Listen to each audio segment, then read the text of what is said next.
And very few people could step on a metaphorical sort of stage as far as the studio is concerned. Very few performers can put themselves in front of this kind of arrangement, this kind of musicality, this kind of playing, and write the words you've written and actually carry them off. It's powerful music. Thank you. Powerful. Thank you so much. Where did it come from? You know, everything that I write about comes from personal experiences. And I had gone through a rough time last year. And I went back to treatment. And when I came out, I had all of this unresolved trauma that I hadn't dealt with and or that I started to deal with in treatment. And then when I came out, I was like, it's okay to be angry and feel those things. So when I was making the album in the first week, I had a lot of anger. And I think it showed in a lot of the songs, Freak, Heaven, Eat Me. I had anger, and then towards the rest of the album, I started making songs that were really empowered in my sexuality, and then towards the end, you've got love songs. So yeah, it's kind of fell in love, right? So it's there's an actual arc there to this. Right. It's interesting, starts with it's almost chronological because the song, like you mentioned at the beginning, right? Freak, that is, people will listen to that and think that you've leaned into an age-old image that's thrown the way of people who think different, who are outliers. You're a freak, you're this, you're that. Silverchair had a great song called Freak, which summed that up beautifully 25 years ago, right, as well. But I think it's actually one of the most honest songs that you've written from your perspective about the way that people have perceived you. Yeah. Rightly, but mainly wrongly.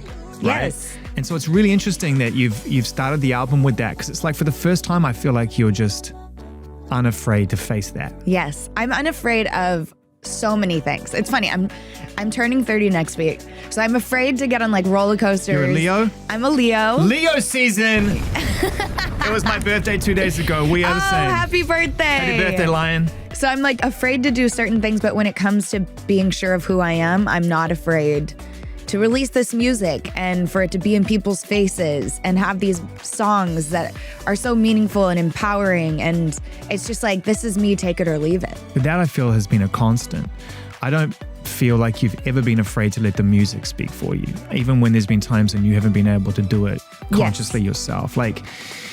Even the last album, it's all in the title. Yeah. There's two sides to the album. Yeah. You put it in the title. Yeah. And it's kind of there's always been this inbuilt bravery in you with the arts. What's different for you when it comes to art versus being yourself outside the art? And how do you find dealing with these emotions when it's not in the art? Well, here's the thing. When I started my first two albums, I feel like my instincts were on track. And I was doing the music that I loved listening to.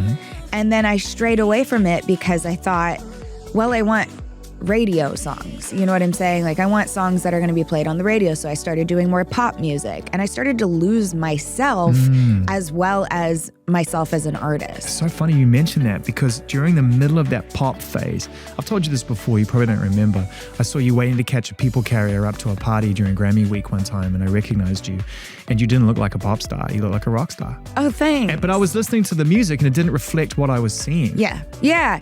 And honestly, it didn't reflect what was inside of me.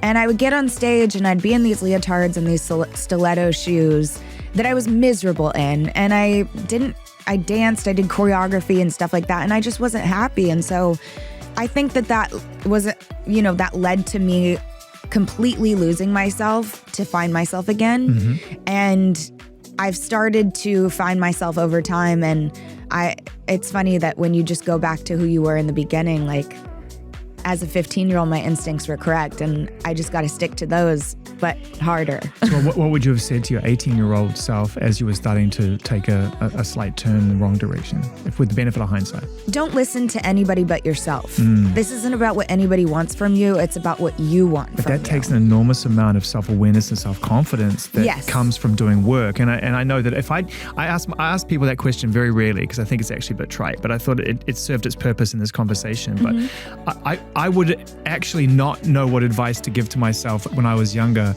because I just don't think I would have had the skills.